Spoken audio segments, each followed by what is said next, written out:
Getting stood up doesn't hurt because you like them. It hurt because you showed up. Have you ever put in energy, intention, hope into something only to realize that you were the only one participating?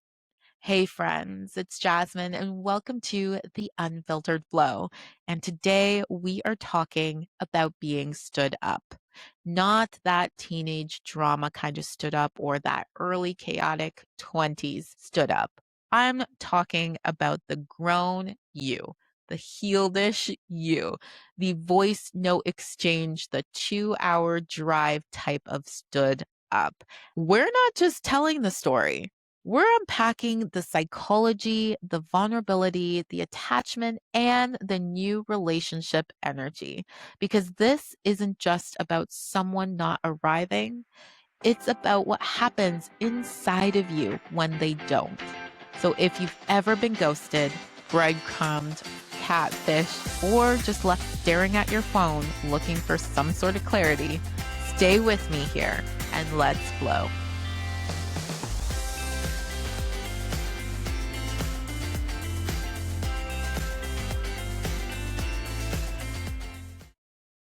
I met this man on social media like everybody else nowadays in 2026. We talked consistently for about a week or two, not surface level talk. I'm talking voice clips, I'm talking real conversations. We were making plans. And yes, there were yellow flags. Nothing dramatic, very subtle, but still flags. And I ignored them. Or did I? I didn't ignore them because I'm trying to date differently, guys. I'm trying to date differently. And so I addressed them. I said, hey, I've experienced some inconsistency before. I just want to make sure that we're aligned, right? Easy. So he reassured me everything was fine. Plans got confirmed, time got locked in, set location, and I drove 2 hours. 2 hours, guys. I drove 2 hours and I was optimistic about everything. So I get there, 5 minutes pass, 10 minutes, 15, and I have ADHD, so that seemed normal for me, right? 20 minutes, I'm still calm, I'm okay. 25 minutes has gone by now, and I'm thinking, okay, maybe something's up. So 30 minutes, and I'm thinking, whoa, there's no way. So I call straight to voicemail. And then I text, I get no response back. And I call again and I text again. And then it hits me. That shift in that stomach, that feeling of anxiety, it hit me hard. And I wasn't disappointed. I think it was more that I was confused. And I'm not sure about you, but have you ever experienced a gap? So where someone's words felt aligned, but their actions disappeared, like their words didn't align with their actions, because that gap, it destabilizes you. And that's where the story becomes bigger than the actual date. Let's slow this down for a second because being stood up isn't just about the logistics behind it. It's about attachment. And attachment is not weakness, it's biology, it's a science. Amir Levine, author of the book Attached, explains that our attachment system activates the moment we sense potential connection, not commitment, guys, not love. It activates when we see potential. So let me ask you, when someone texts you consistently for a week, sends you voice notes, confirms plans, does your body register that as a maybe? Or does it register it as being safe? Because your nervous system bonds before your logic does. Now, let's layer in vulnerability with that because Brene Brown, she defines vulnerability as emotional exposure. Exposure means you showed interest. It means you made time. You drove 2 hours. You risked being seen. So when you couple vulnerability plus activated attachment, that equals emotional investment. You became invested, even if it's early, even if it was only a week. So when someone disappears on you, your brain doesn't say, oh, well, it doesn't just let things go. It says, connection disrupted, something's not right. I had to do the robot because it just made sense that way.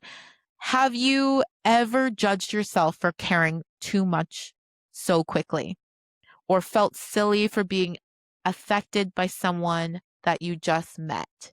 Like, how could you feel all these feelings for someone you've known for a week, right? That, my friends, is called new relationship energy. So we don't talk about it much, but it is an early spark. It means that dopamine hit, that chemical, neurochemical feeling, a rush you get when you meet someone.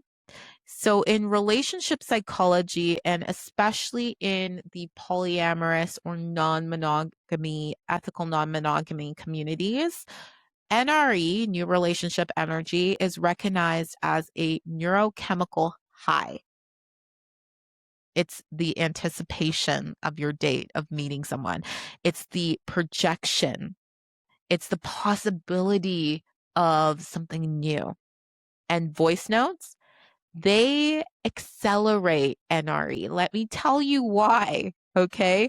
Because tone creates intimacy faster than text. Hearing someone's laugh, someone's cadence, and little pauses, it feels personal and it feels close. It feels safe, right? So, have you noticed how hearing someone's voice can make you feel like it's more real than it actually is? That's the perceived intimacy we built over a week of talking, this person and I. And when it collapses unexpectedly, your nervous system feels it acutely. So it feels it quick, right? So again, did I miss him? I don't think I did. Did I miss the momentum? And that's the question. Sometimes we grieve the future we imagine with someone and not the actual person themselves. So on this 2-hour drive home, I replayed everything. I replayed the text messages, the voice clips. I was questioning, was I too clear? Was I too direct? Was I too independent? And then I wanted to shrink myself. And I almost did, but I stopped because here's the truth. If someone can't show up for dinner, they cannot show up in your life. It's simple. I refuse to internalize someone else's avoidance. And yes, guys, I felt rejected, embarrassed. I felt cautious, but I did not feel desperate. And I'm living in the soft girl era, but I'm not naive. Okay. Being a soft girl, it means being open, but being observant, and being hopeful, but being discerning. So let me ask you, when someone disappoints you, do you close your heart or do you raise your standards? Because those are two separate things. Being stood up isn't about ego.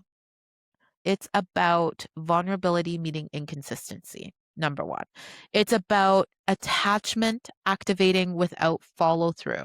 Number two, and number three, it's about NRE, that new relationship energy, collapsing into nothing, into silence. And the lesson is chemistry doesn't equate to consistency, and reassurance doesn't mean reliability.